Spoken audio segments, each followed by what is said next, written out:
pertanyaan terbesar justru bukan tentang siapa yang mengangkat trofi.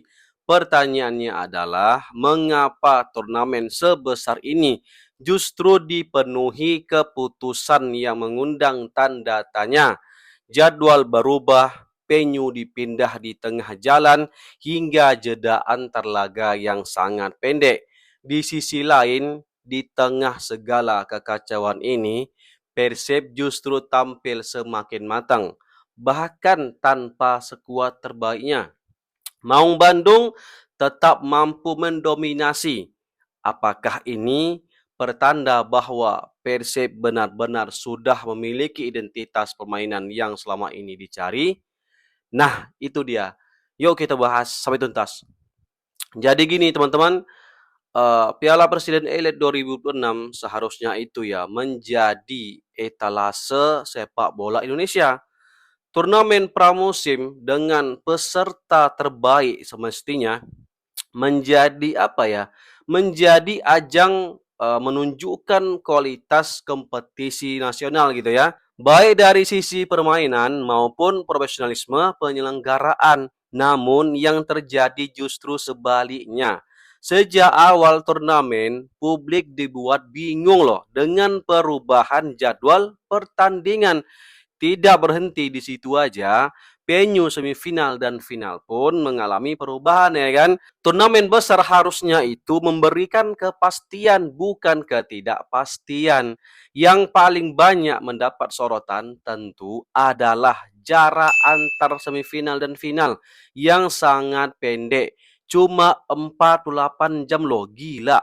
Dalam sepak bola modern, pemulihan fisik menjadi bagian penting dari performa.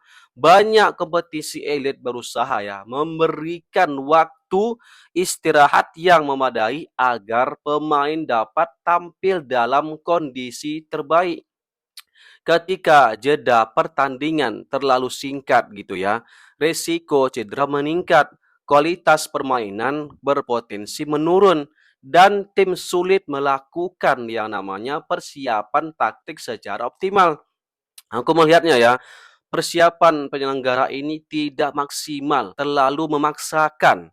Jika sejak awal turnamen ini sudah dirancang dengan lebih baik, situasi seperti ini sebenarnya dapat diminimalkan. Turnamen pramusim seharusnya, teman-teman, membantu klub membangun kondisi fisik, bukan justru menambah beban yang tidak perlu. Dan tentu ini apa ya, jadi bahan evaluasi ke depannya gitu ya. Teman-teman, ada yang menarik nih di tengah situasi yang kurang ideal tersebut. Persib justru tampil sebagai tim yang paling stabil sepanjang turnamen. Di pertandingan malam ini, tampaknya Igor Tolik benar-benar serius dan ingin juara. Ya, jelas dong. Nanggung ya kan? Udah sampai final gitu loh. Coba dia lihat. Igor menurunkan skuad terbaiknya. Ia mempertahankan starting line up ketika melawan Persija kemarin. Nah, teman-teman, aku nggak bahas jalannya pertandingan secara detail ya. Aku hanya fokus pada identitas permainan Persib dan sejauh mana kesiapan mereka menghadapi kompetisi resmi dan yang terdekat playoff ACL 2 melawan Manila Tiger. Dan menurut aku ini jauh lebih penting ya kan. Pertandingan final ini bukan apa ya, bukan sekedar soal menang atau kalahnya. Yang paling terlihat itu adalah identitas bermain yang mulai terbentuk di bawah Igor Tolik. Persib kini memiliki struktur menyerang yang lebih rapi. Ketika membangun serangan dari belakang, jarak antar lini lebih rapat. Gelandang selalu apa ya, menawarkan opsi umpan sehingga bola tidak mudah hilang gitu ya. Saat kehilangan bola pun, coba lihat, para pemain langsung melakukan tekanan cepat untuk memperlambat transisi lawan. Inilah yang membuat Persib lebih sering menguasai ritme pertandingan. Di babak pertama tadi, Persib menguasai jalannya pertandingan ya, walaupun terjadi jual beli serangan. Aku pun nggak menduga nih tiba-tiba gawang Teja Paku Alam dijebol sama Senanta pada menit ke-20. Syukurnya ya langsung dibalas 3 menit setelahnya. Yang paling menariknya lagi tahu nggak apa? Persib belum memainkan skuad terbaiknya sepanjang turnamen ini. Wow, gila ya kan? Beberapa pemain inti masih absen karena membela timnas Indonesia. Namun performa tim tidak mengalami penurunan yang signifikan. Artinya kekuatan Persib kini tidak lagi bertumpu pada satu atau dua pemain. Sistem bermain mulai menjadi fondasi utama. Inilah ciri-ciri tim besar, teman-teman. Ketika satu pemain absen, pemain lain masuk gitu ya tanpa mengubah identitas permainan. Artinya proses latihan berjalan sangat baik. Pemain memahami perannya masing-masing dan yang terpenting seluruh skuad memahami apa yang diinginkan pelatih. Kalau musim lalu orang mengenal Persib itu lewat pemain-pemain bintangnya gitu ya. Musim ini Persib mungkin mulai dikenal lewat cara bermainnya. Itulah perkembangan terbesar yang terlihat sepanjang Piala Presiden Elite 2026. Final melawan Persebaya menjadi bukti paling jelas, teman-teman. Bajul Ijo mencoba bermain agresif dan berani menekan sejak menit awal pertandingan. Namun Persib tidak terpancing gitu ya. Mereka tetap sabar memainkan bola dari bawah. Tempo permainan diatur dengan tenang. Begitu ruang terbuka gitu ya. Serangan langsung diarahkan ke area yang paling lemah dalam organisasi pertahanan lawan. Yang menarik adalah koordinasi lini tengah Persib. Mereka tidak hanya menjadi penghubung antar lini, tetapi juga menjadi pengendali ritme pertandingan. Ketika harus mempercepat tempo, mereka mampu melakukannya. Ketika harus memperlambat permainan, mereka juga tetap tenang. Inilah yang membuat Persebaya kesulitan mempertahankan intensitas tekanan selama 90 menit. Di fase bertahan, Persib juga jauh lebih disiplin. Jarak antar pemain tetap rapat sehingga Persebaya sulit menemukan ruang di area berbahaya.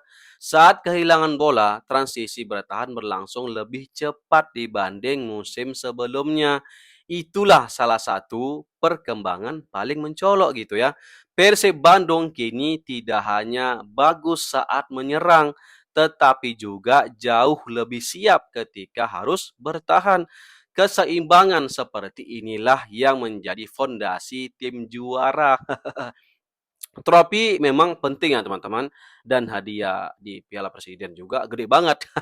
Namun bagi Igor Tolik yang jauh lebih penting adalah proses pembentukan identitas permainan. Dan dari apa yang terlihat selama turnamen ini, proses tersebut mulai membuahkan hasil.